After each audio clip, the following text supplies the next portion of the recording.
We're joined now by Caleb Love, R.J. Davis, and Donovan Puff Johnson from North Carolina. They're going to be with us for the next 7, 8, 9 minutes or so, and let's get to the questions right away. Let's start up front on the right with Aaron.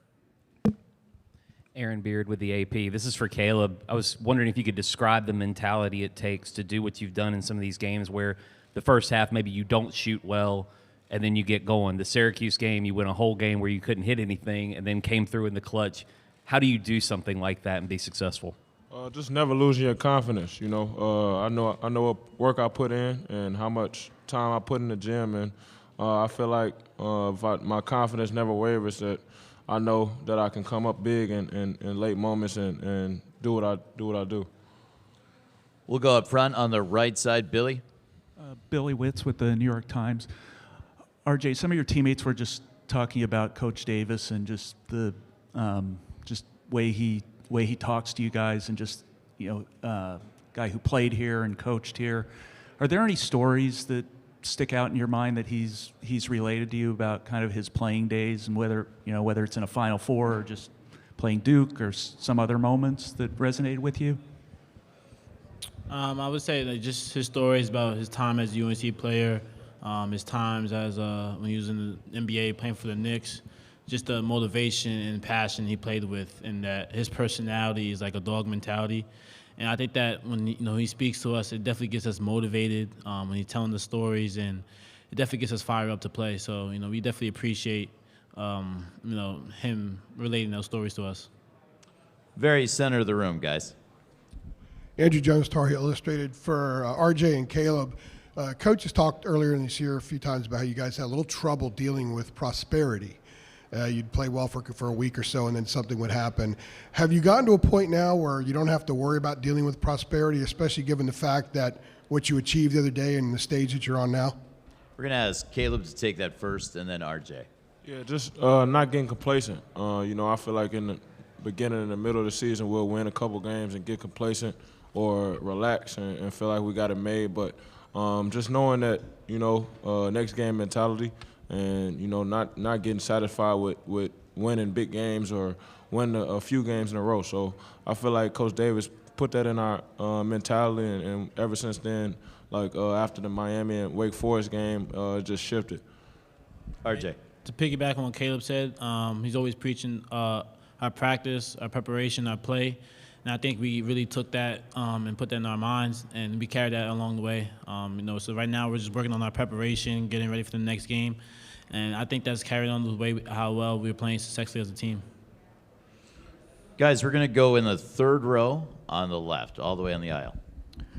Hello, Royal Howell, Carolina Blitz. This question's for anyone on stage.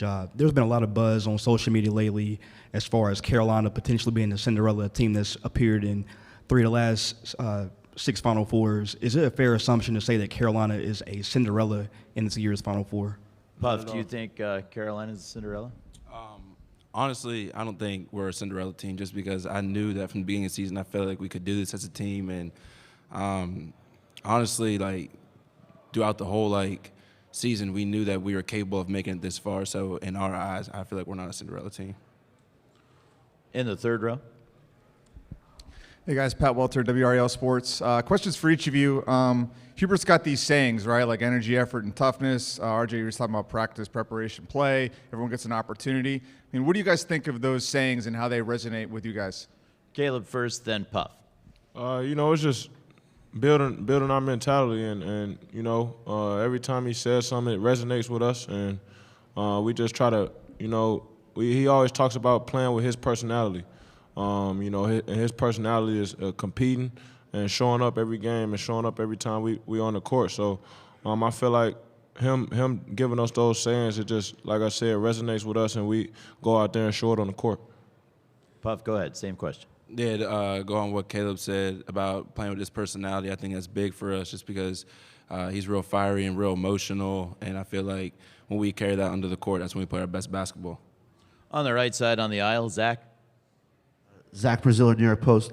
RJ, I know you've faced him twice already this year, but to be on the Final Four stage, what's it going to be like, to see your old high school teammate there, on such a big stage and, facing him? It's crazy. just to go from high school teammates to now being in the biggest rivalry in college basketball. So, I mean, it's just another game for me, another day in the office. But at the same time, I know what me and my teammates have done to get here. But, I mean, it's just good to see, a high school former teammate. But now, we're going against each other. So We have a follow-up from the New York Post as well. How often did you guys talk this year, and how much do you think you guys helped each other in high school get to this point? I mean, we haven't talked often a lot this year. But just to see our growth from high school to now, this is amazing. So. We have a question in the center of the room. Did you have a question, sir? Let's get him a microphone. Thank you. Trayvon Miles, ABC 11 in Raleigh. This question is for Puff.